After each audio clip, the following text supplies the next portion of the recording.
이렇게 운전하면서 제가 1시간 정도 달려가다 보니까요, 신기한 게도 그 전에 받았던 스트레스가 싹 다 사라졌다는 건 거짓말이고 한 50%까지는 줄어들었어요.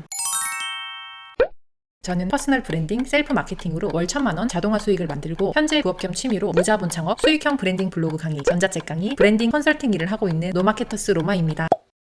세상이 참 그래요. 좋은 일이 있을 때는 또 마음이 항상 평안하게 있다가 그때는 감사한 줄 모르고 나쁜 일이 터져봐야 그때가 좋았지라는 생각을 하게 되죠. 그런데 이렇게 나쁜 일, 즉 나에게 과한 자극이 오거나 아니면 스트레스 받는 일을 겪었을 때 어떻게 마음을 먹느냐에 따라서 상황은 달라질 수 있습니다. 물 한 잔을 보고 누구는 물이 이거밖에 안 남았네라고 하지만 누구는 물이 이만큼이나 남았네라고 이야기한다고 하잖아요. 사실 마음 먹기에 따라서 모든 것은 바뀔 수 있습니다. 영화 달콤한 인생에서 이런 대사가 나옵니다. 주연 배우로 이병헌 씨가 나오시는데요. 이병헌 씨가 스승님에게 물어봅니다. 저 흔들리는 것은 바람입니까? 나뭇가지입니까? 그때 그 스승님이 말씀하시는 대사가 흔들리는 것은 바람도 아니고 나뭇가지도 아니고 네 마음이다, 이렇게 이야기를 하시거든요. 그 멘트가 저는 너무나도 와닿아서 제 기억에 그 영화가 저 고등학교 때 나왔었거든요. 항상 그 인트로가 너무 강력해서 싸이월드 BGM으로 그걸 해놨었어요. 그때부터 좀 달랐죠. 다른 학생들이랑은 생각하는 게 달랐던 것 같아요. 다른 친구들은 다 노래 이렇게 세팅해놨는데 저는 거기에 그런 스승님과의 대화 명언을 올려놨었으니까요. 한번 찾아볼까요? 달콤한 인생.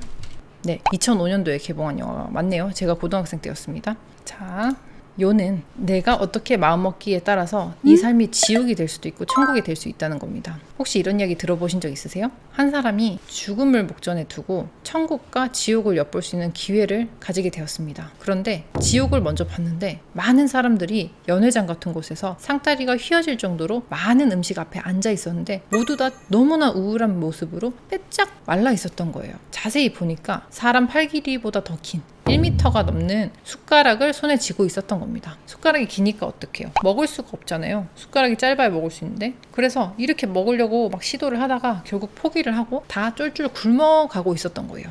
그 다음 천국을 보게 되었어요. 다시 문이 딱 열리고 천국이 보였는데 똑같은 곳인 겁니다. 똑같은 연회장에 똑같이 사람들이 앉아있는데 그곳은 모든 사람들이 통통하게 살이 올라있고 다 너무 행복한 표정을 짓고 있는 거예요. 자세히 보니 그 숟가락으로 서로를 떠먹여주고 있었다고 합니다. 이 말이 무슨 말일까요? 환경은 바뀌지 않는다는 겁니다. 그런데 내 마음을 달리 먹고 그것을 수용하게 되면 그 환경도 같이 바뀔 수 있다는 겁니다. 저는 이렇게 마음이 복잡할 땐 마인드 컨트롤을 하려고 노력을 많이 해요. 그런데 그 첫 번째 방법으로 글을 씁니다. 첫 번째 팁, 글을 쓴다. 어떻게 쓰냐면요. 블로그에 이렇게 글을 굳이 안 쓰셔도 돼요. 다이어리에 지금의 문제점을 다 써보세요. 지금의 문제점을 쭉 쓴 다음에 그 다음에 화살표를 이렇게 그으시고 이 문제를 해결할 수 있는 방법에 대한 글을 씁니다. 이 문제가 그렇게 심각한 문제인가? 지금 내가 이렇게까지 스트레스를 받을 만한 일인가? 시간이 지나면 해결할 수 있는 거 아닌가? 혹은 어차피 내가 생각을 해봤자 해결을 못하는 일 아닌가? 이 두 가지면 지금 이렇게 스트레스를 받고 있을 필요가 없어요. 다시 첫 번째, 내가 지금 당장 해결할 수 있는 일이 아니다. 시간이 해결해 줄 일이다. 그러면 스트레스 안 받아도 된다는 이야기입니다. 일어나지도 않은 일 혹은 이미 일어나서 되돌릴 수 없는 일로 계속 신경을 갉아먹고 있지 마세요. 그것은 지금을 살고 있는 나 자신에게 하나도 이로울 것이 없습니다. 그리고 두 번째, 불평불만이 쌓일 때 감사합니다를 외칩니다. 이게 효과가 있을까 싶은데 있더라고요. 자, 저도 요 근래에 또 사업장을 하나 오픈하면서 공사를 진행하고 이런저런 스트레스 받는 일이 많았어요. 항상 공사는 내가 생각했던 것과 다르게 흘러가기 마련이에요. 이제 저도 몇 번 공사를 해보면서 많이 깨달았다고 생각했는데도 여전히 아직도 스트레스 받을 일이 있더라고요. 현장으로 가는 길에 육성으로 이야기를 했어요. 육성으로 어떻게 이야기를 했냐면, 제가 원하는 사업을 할 수 있게 해주셔서 감사합니다. 제가 원하는 공간을 만들어주시는 목수님께 감사합니다. 고생스럽게 택배를 날라주시는 택배 기사님께 감사합니다. 이렇게 운전을 해서 저의 새로운 사업체에 갈 수 있게 해주셔서 감사합니다. 날씨도 더운데 무겁고 설치하기 힘든 에어컨을 달러 와주셔서 에어컨 사장님께 감사합니다. 차가 있어서 운전을 해서 현장을 갈 수 있는 것에 감사합니다. 청명한 하늘을 볼 수 있는 눈을 주셔서 감사합니다. 날씨 좋은 날 운전할 수 있게 해주셔서 감사합니다. 이렇게 운전하면서 제가 1시간 정도 달려가다 보니까요, 신기한 게도 그 전에 받았던 스트레스가 싹 다 사라졌다는 건 거짓말이고 한 50%까지는 줄어들었어요. 이런 감사함을 쓴 이유가 뭘까요? 자, 내가 왜 이 일을 또 버려서 이렇게 스트레스를 받지? 자, 목수님들은 왜 일정을 안 지켜주시지? 택배기사님은 왜 내가 보내달라고 한 위치에 물건을 안 보내주시지? 에어컨 설치 기사님은 왜 계속 날짜를 안 지키시지? 이런 거에 대한 왜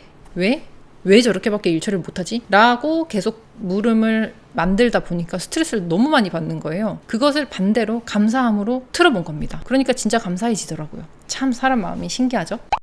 마지막으로 문구 하나를 소개시켜드리고 마치려고 합니다. 다니TV 다니쌤 아시죠? 많은 분들이 좋아하시고 또 많은 분들의 롤모델이 되고 계신데요. 다니쌤의 마흔의 돈 공부라는 책에 이런 내용이 있습니다. 나의 빚 9억에게 내 덕분에 나는 더 열심히 살게 됐다. 소중한 것이 무엇인지 알게 됐고 돈을 벌겠다는 의지가 생겼어. 이 역경을 이겨내는 날 나는 훨씬 큰 능력으로 더욱 성장해 있을 거야. 그러니 너에게 감사한다. 담임 선생님께서 회사를 다니시면서 사업을 준비하시다가 아주 큰 빚을 지게 되셨죠. 그렇게 해서 완전히 이렇게 폭삭 망하신 거예요. 완전히 폭삭 망하시고 사채업자에게 쫓기고 쪽방촌으로 전전하면서 지내시는 와중에 이 편지를 쓰게 되신 겁니다. 나의 빚 9억에게. 그 9억 때문에 회사에서도 나오셔야 했고 그리고 이렇게 힘든 생활을 영위하고 가셨지만 그 와중에 깨달음을 얻으신 거예요. 이 빚이 있어서 내가 더 열심히 살게 되는구나. 그리고 이 편지를 쓰셨다고 합니다. 자, 내가 빚이 10억 가까이 있는데 그 빚에게 고맙다고 표현할 수 있는 사람이 과연 얼마나 있을까요? 그래서인지 몰라도 담임 선생님은 직접 만나 뵈면요, 세상의 모든 일을 다 겪으신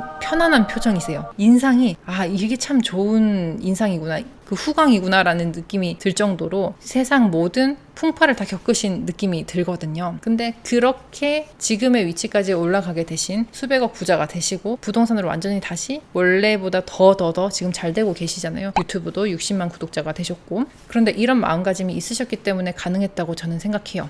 아직 저도 너무 많이 부족하고 항상 불평불만하게 돼요. 그런데 불평불만하고 나서 이 말씀드린 두 가지를 해봅니다. 첫 번째, 글을 써서 해결할 수 있는 문제인지 아닌지, 해결할 수 있는 거면 해결하면 되고 해결을 어차피 못하는 거면 그 부분에 있어서는 내가 신경 쓸 게 아니다 라고 생각을 하고요. 두 번째, 감사하는 마음을 가지려고 노력합니다. 자, 여러분은 어떠신가요? 지금 겪으시는 힘든 일, 그리고 마음속에 불편한 일, 이 영상으로 조금은 가벼워지셨으면 좋겠습니다. 다음에도 더 도움되는 영상으로 찾아오겠습니다. 끝까지 영상 시청해주셔서 감사합니다.